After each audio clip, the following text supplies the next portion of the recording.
এটা তো আমার ছিনতাই হয়ে যাওয়া হার। এটা আপনি কোথায় পেলেন? আমি এটা কোথাও থেকে পাইনি, এগুলো আমি চিন্তাই করেছিলাম।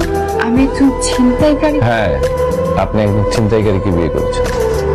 বাবা, এই যে সেই ছিনতাইকারী। এগুলি কি শুনতেছি? যা শুনছো ঠিকই শুনছো, আমি চিন্তাই করেছি। তুই চিন্তা করতে গেলি কেন? আমার মা আমার পৃথিবী। আমার মা অসুস্থ হওয়ার পর থেকে অনেক কষ্ট করতেছে।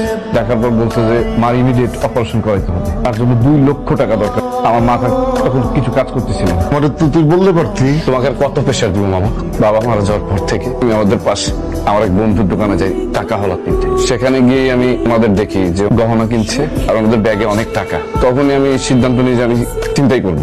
তারপর সুযোগ বুঝে চিন্তাই করলাম, বাট আমার কপালটা এত খারাপ যে আমি এই খারাপ কাজটা করার পর জানতে পারলাম যে আমার মা মারা গেছে। তোমাকে ক্ষমা করে দেবো। ক্ষমা? জুতা মেরে গরু দেন তাই হবে না বাবা, কোনো রকম ক্ষমা হবে না। তুমি পুলিশ কল দাও। তুমি জানো আমার মেয়েকে কত বড় ঘরে বিয়ে দিচ্ছিলাম?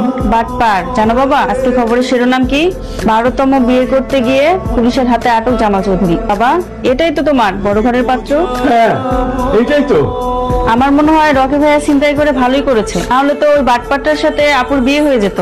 সে টাকা পয়সা সোনা গহনা সবকিছু নিয়ে পালিয়ে যেত। বাবা, আপু তুমি একটু চিন্তা করে দেখো তো, রকি ভাইয়া যদি প্রফেশনাল ছিনতাইকারী হতো তাহলে সে কখনো স্বীকার করতো? সেদিন রকি ভাই আমার দোকানে আসছিল, পুরো সব বিষয় খুলে বলছে।